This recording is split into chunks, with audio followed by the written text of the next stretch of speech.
हर रोज़ की तरह दिनेश लाल जी अपने शाम के सैर सपाटे से लौट आए थे। वह अपने जूते उतार रहे थे कि बहू ने पूछा, बाबूजी, आज हम पार्टी में जा रहे हैं, हम वहीं से खाना खाकर आएंगे।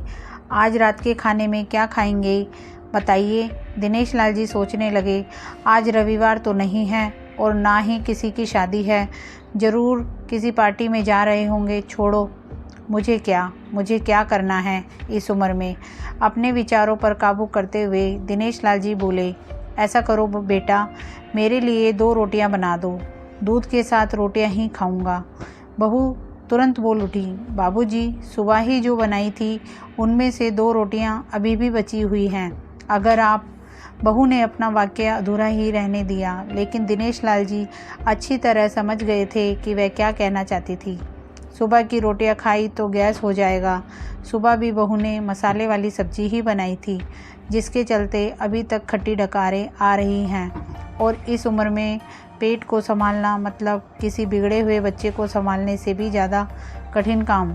बाबूजी बहू से बोले, नहीं बेटा, इस उम्र में सुबह की रोटियां नहीं खा सकता, तुम्हें थोड़ी तकलीफ़ होगी, लेकिन मेरे लिए 2 ताज़ी रोटी बना दो। बहू को बहुत गुस्सा आया। वो गुस्से में ही बड़बड़ाते हुए उठी, अब 2 रोटियां बनाओ या 10, काम तो उतना ही बढ़ेगा।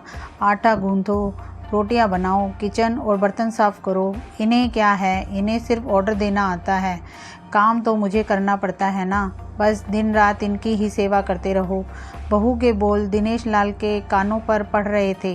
हे भगवान, सिर्फ 2 रोटियां बनाने में इतनी तकलीफ़। मैंने कोई 5 पकवान तो मांगे नहीं थे। उन्हें बहुत गुस्सा आ गया, लेकिन गुस्सा वहाँ किया जाता है जहाँ कोई सुनने वाला हो। उन्होंने अपना गुस्सा निगल लिया। अब तो उन्हें तेजी जितनी जल्दी गुस्सा आता था, उससे जल्दी चला भी जाता था। दिनेश लाल जी को अपनी पत्नी की बहुत याद आई। निर्मला के जीते जी उन पर कभी बासी रोटी खाने की नौबत नहीं आई थी। उल्टा खाने में 10 चीज़ें और मिल जाती थी। खाने के साथ मीठा, पापड़, अचार, दही, छाछ, सलाद और पता नहीं क्या क्या। दिनेश जी को बहुत बुरा लग रहा था। रहने दो बहू, मैं सुबह की रोटी ही खा लूँगा, फिजूल में तुम्हें तकलीफ़ होगी, और वैसे भी तुम्हारे हाथों की रोटी बहुत मुलायम होती है। मुझे चलेगा, मेरी वजह से तुम लोगों को देर नहीं होनी चाहिए। बहू को तो सोने पे सुहागा मिल गया। वह अपने आवाज़ मीठी करते हुए बोली, बाबूजी, आप चाय लेंगे क्या? दिनेश लाल जी अपने चाय पीने की इच्छा को दबाते हुए बोले, वैसे कोई ख़ास इच्छा नहीं है चाय पीने की, मगर तुम अपने लिए बना रही हो तो मेरे लिए भी थोड़ी बना देना। हाँ बाबूजी, मैं अपने लिए बनाने वाली हूँ, आपके लिए भी बना देती हूँ, बोलकर बहू रसोई घर के अंदर चली गई। दिनेश लाल जी खुद से ही बातें करने लगे, अभी तो लाखों की जायदाद है मेरे पास, यह घर भी मेरे नाम पर है और खाते में भी लाखों रुपए पड़े हैं। कभी बेटा विषय निकालता है तो मैं बोलकर टाल देता हूँ कि मेरे बाद तेरा ही तो है सब कुछ, और फिर भी 1 कप चाय और 2 ताज़ी रोटियों के लिए तरसना पड़ता है। तो उन बूढ़ों का क्या होता होगा जिनके पास संपत्ति के नाम पर सिवाय पुरानी यादों के कुछ भी नहीं होता। निर्मला को याद करके दिनेश लाल की आंखों में आंसू चमकने लगे और धीरे से गालों पर सरके। निर्मला के होते हुए उन्होंने घर का कोई भी काम नहीं किया था। आर्थिक जवाबदारी के अलावा उनकी और कोई जवाबदारी नहीं थी।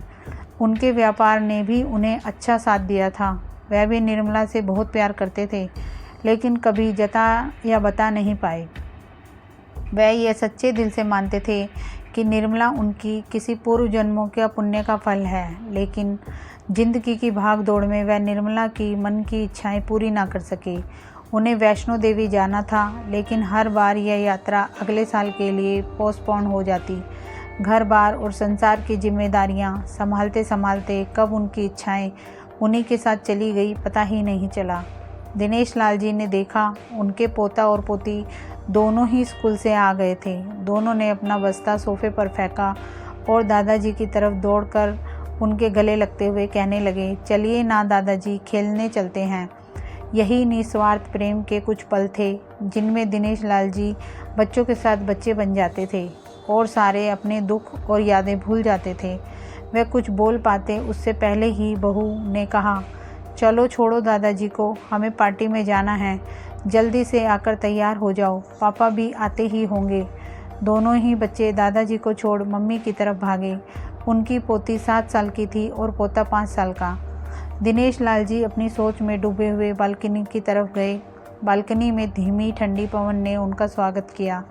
बहू उनके लिए चाय बनाकर लेकर आई। बालकनी में रखी अपनी कुर्सी पर बैठकर दिनेश लाल जी घूट घूट करके चाय पी रहे थे। पी क्या रहे थे, निगल रहे थे, क्योंकि चाय के नाम पर सिर्फ कम शक्कर वाला गर्म पानी था, ना इलायची ना अदरक। दिनेश लाल जी मन ही मन सोचने लगे, बहू के जाने के बाद आज खुद अपने हाथों से चाय बनाऊंगा, इलायची अदरक और थोड़ी सी ज़्यादा शक्कर डालकर, और उसके साथ रोटियां खा लूँगा, रोटियां खाऊंगा। रोटियों की याद आते ही उनका मुंह फिर खट्टा हो गया।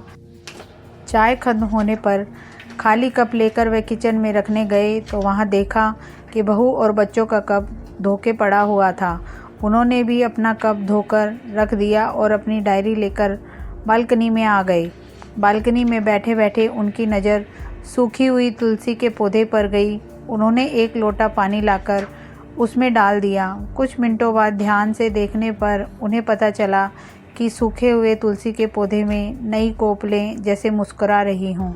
उन्हें याद आया कि निर्मला हर सुबह तुलसी को पानी और शाम को दिया दिखाती थी। अब तो शाम को ना तुलसी को ना ही भगवान के मंदिर में दिया जलता है। पता नहीं कितने संस्कार, इतनी अच्छी आदतें निर्मला अपने साथ ले गई थी। दिनेश लाल आसमान की तरफ देखकर बोले, निर्मला, मुझे और इस घर को अभी तुम्हारी ज़रूरत थी। तुम क्यों हमें छोड़कर चली गई? तुमने मुझे धोखा दिया। तुमने हमेशा साथ रहने का वचन तोड़ दिया। तुम मुझे अकेला छोड़कर चली गई। दिनेश लाल की आंखें भर आई। पापा, इतनी ठंडी हवाएं बह रही हैं और आप हैं कि बालकनी में बैठे हैं।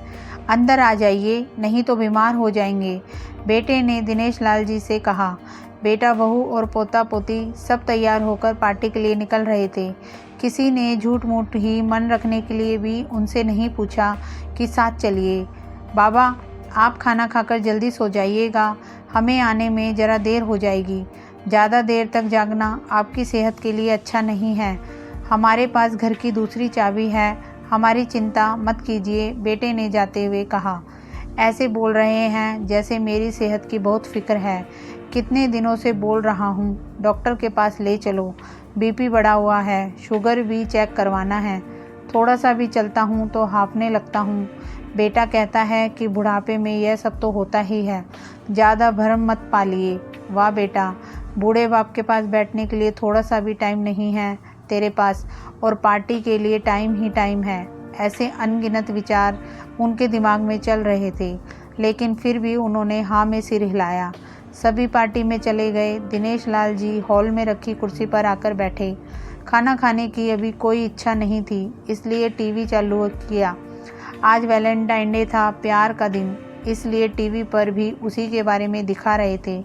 दिनेश लाल जी की नज़र पास में रखे अपनी पत्नी की फ्रेम पर गई, जिसने लाल कलर की साड़ी पहन रखी थी।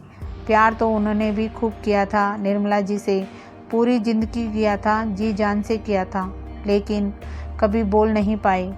टीवी पर दिखा रहे थे, लोगों ने लाल कपड़े पहन रखे थे, हाथों में लाल फूलों के गुच्छे लेकर वे ग्रीटिंग कार्ड्स की खरीदी कर रहे थे। पता नहीं दिनेश लाल जी के मन में क्या आया, उन्होंने अपने पैसों का बटवा लिया और निकल पड़े। निर्मला जी की याद में चलते चलते वो एक आइसक्रीम पार्लर के पास पहुँचे। उनको श्वास चढ़ गया था, उनके सांसों की गति तेज हो गई थी। आइसक्रीम पार्लर के पास एक कुर्सी पर वे आकर बैठे। तभी वहाँ पर एक छोटी बच्ची आई जो गुब्बारे बेच रही थी। बच्ची बोली, दादाजी, गुब्बारे लोगे क्या? इतने ही बचे हैं, बिक जाएंगे तो जल्दी घर चली जाऊंगी। दिनेश लाल जी ने देखा 10-12 रंग बिरंगे गुब्बारे थे। उन्हें याद आया कि निर्मला जी को भी गुब्बारे बहुत पसंद थे, लेकिन अब गुब्बारे लेकर क्या करूं? उन्हें बच्ची की आंखों में सच्चाई और आशा दिखी। उन्होंने 200 रुपये दिए और सारे गुब्बारे खरीद लिए। उन्हें फिर से निर्मला जी की याद आई, क्योंकि वह भी घर से निकलते समय हमेशा थोड़े एक्स्ट्रा पैसे लेकर निकलती थी और किसी ना किसी ज़रूरतमंद की मदद कर दिया करती थी। कभी वो टोकते तो वह कहती, हमें भगवान ने लेने वालों के नहीं देने वालों की लाइन में खड़ा किया है, और थोड़े से रुपयों के बदले में लाखों दुआएं मिलती हैं तो मुझे टोका मत कीजिए। आंखों में आंसुओं के साथ दिनेश लाल जी खड़े हुए रास्तों के बीचों बीच आए। उन्होंने आसमान की तरफ देखा, अपने हाथों में पकड़े गुब्बारे आसमान में छोड़ दिए और चिल्लाकर बोले, निर्मला, मैं तुमसे प्यार करता हूँ। उनके सांसों की गति बढ़ गई, उनका शरीर लड़खड़ाया और ज़मीन पर धड़ से गिर पड़े। आसपास के लोगों को कुछ भी पता चल पाए उससे पहले ही दिनेश लाल जी ने इस मोह माया की दुनिया को अलविदा कह दिया। उन्हें अपनी पत्नी से मिलने की बहुत जल्दी थी। धन्यवाद।